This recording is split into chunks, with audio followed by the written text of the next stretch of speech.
Everybody, Jeremy here from the Nanaimo Watergardens, and today we're just prepping up a filter bowl that's going in a pond we did a clean out on. Had 70 to 80 goldfish in it. We reduced that down to 17, but there's still no filtration on that pond. It's in almost full sun all day, so we advised the owner to add a filter, and this was the quickest and easiest way. I'm just going to flip you around to show you what this looks like.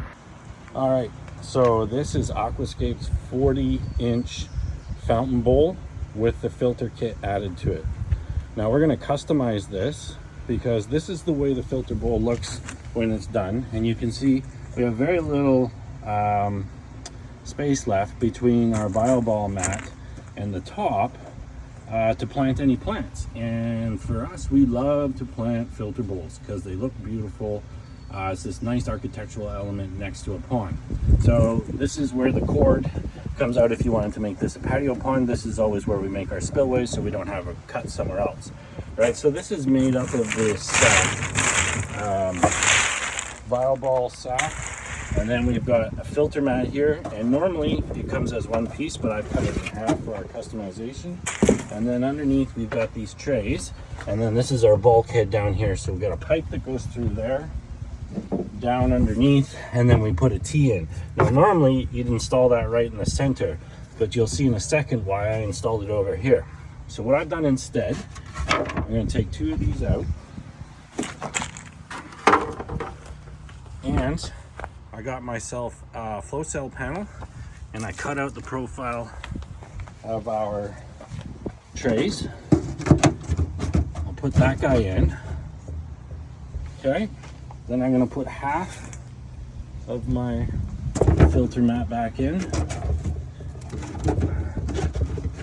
Now we've got a really nice deep section here if we wanted to plant, say, some 1 or 2 gallon tropicals like canna lilies, even Musabastu banana will fit in there, and elephant ears. Those are all great candidates. Now it's really important to have this section here with no filtration in it. I see a lot of like online for people doing bog filters and DIY filters. They just fill whatever they got up with media, and you need to have this chamber. You need a sediment chamber. What that allows is the dissolved solids to drop to the bottom, because if you're constantly pushing the dissolved solids up against your media, it kind of scours your beneficial bacteria right off. So next step is the plumbing. So this, I'm just going to move the bowl up. All right, so our pump is the Aquaforce 2700. This is a solids handling pump. It has this shroud on it to help protect from any big debris, but also it prevents your fish from getting sucked into your pond. So what we're going to do for our plumbing, we're going to have our little universal ball joint adapter. We're going to go into PVC. So come down into a 90 so we can get the pipe down on the bottom of our ledge. And we're going to have a T going to a union. This is what's going to connect into our T, which comes up through the bottom of our filter. Then we're going to have another T going into a ball valve. Okay, and then a cap on the end. Now the cap on the end helps create some back pressure on here.